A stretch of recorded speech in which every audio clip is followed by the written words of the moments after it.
저희 두 번째 피플 인물 누군지 좀 같이 볼까요? 네, 정청래 의원입니다. 정청래 의원 기사 같이 보겠습니다. 윤심 공천 가늠자 떠오른 안철수, 계파 갈등, 또 다른 뇌관된 정청래. 네, 지금 이 기사엔 지금 두 명이 등장을 합니다. 먼저 안철수 의원도 등장을 하고요. 정청래 최고위원도 지금 등장을 하는데 일단 안철수 의원 얘기는 좀 뒷부분에서 다시 나올 것 같아서 요건 잠깐 좀 제쳐두고요. 요 얘기를 좀 해보도록 하겠습니다. 계파 갈등 또 다른 뇌관된 정청래.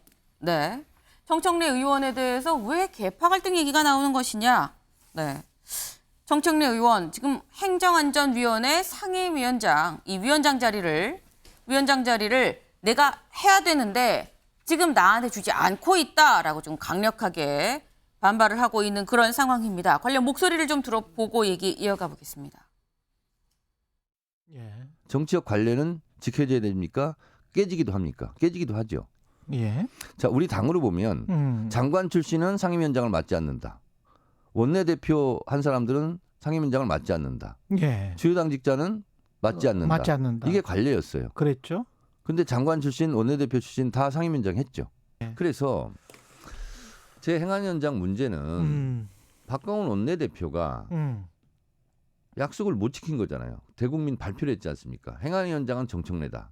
근데 의총에서 관철을 못 시킨 거예요. 예. 상임위원장 선출 기준에 대해서 논의하는 자리였습니다. 또 우리 원내대표단들이 개인적으로 각자 생각하는 의견들을 제시를 해서 원내 지도부가 최종적으로 결정하실 수 있도록 그런 논의를 했습니다. 다양한 의견들이 와서요. 짐작하시겠지만 기존의 관행부터 시작해서 새로운 기준을 만들어야 된다라는 것까지 의견들이 되게 많았기 때문에 원내대표가 여러 의견을 들으셨기 때문에 조만간 내부적인 안을 만드셔서 월요일 날 의총에서 보고하실 것으로 계획하고 있습니다. 네, 정청래 최고위원은 직접 들으신 것처럼 아니 박광원 원내대표 약속하지 않았습니까? 나한테 행안위원장을 시키겠다고 공개적으로 약속을 했는데 왜 약속을 안 지키는 겁니까? 라고 강하게 지금 반발을 하고 있습니다. 그러면서 SNS도 지금 여러 개를 올렸죠. 그중에 하나가 바로 이겁니다. 제가 물러나면 다음 타겟팅은 이재명 대표랑 지도부다. 이재명 대표 지도부에 입술이 되어 잇몸을 보호하겠다. 굴복하지 않겠다. 단순한 행안위원장의 싸움이 아니다. 라고 얘기를 했습니다. 그러니까 본인을 행안위원장을 시키지 않는 이유가 이재명 대표에 대한 공격이다. 라고 지금 인식을 하는 듯한 지금 그런 모습인데 이런 얘기를 SNS 그리고 유튜브에 나와서도 사실 여러 번 했었죠.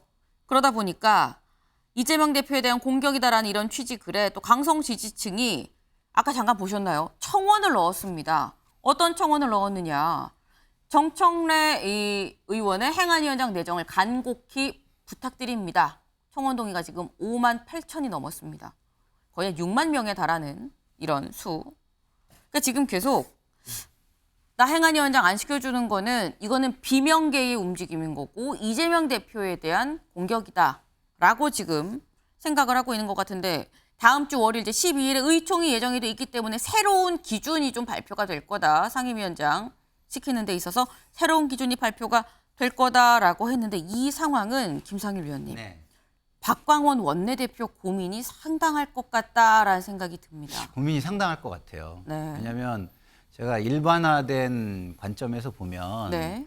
그 한 사람이 여러 좋은 보직을 차지하는 거는 맞지 않거든요. 네. 그래서 저도 그렇게 좀 비판을 했고, 근데 그건 이제 일반화된 관점에서 제가 얘기한 거고, 요거를 좀 특별하게 좀 깊게 들어가서 깊게 사안을 살피면 네.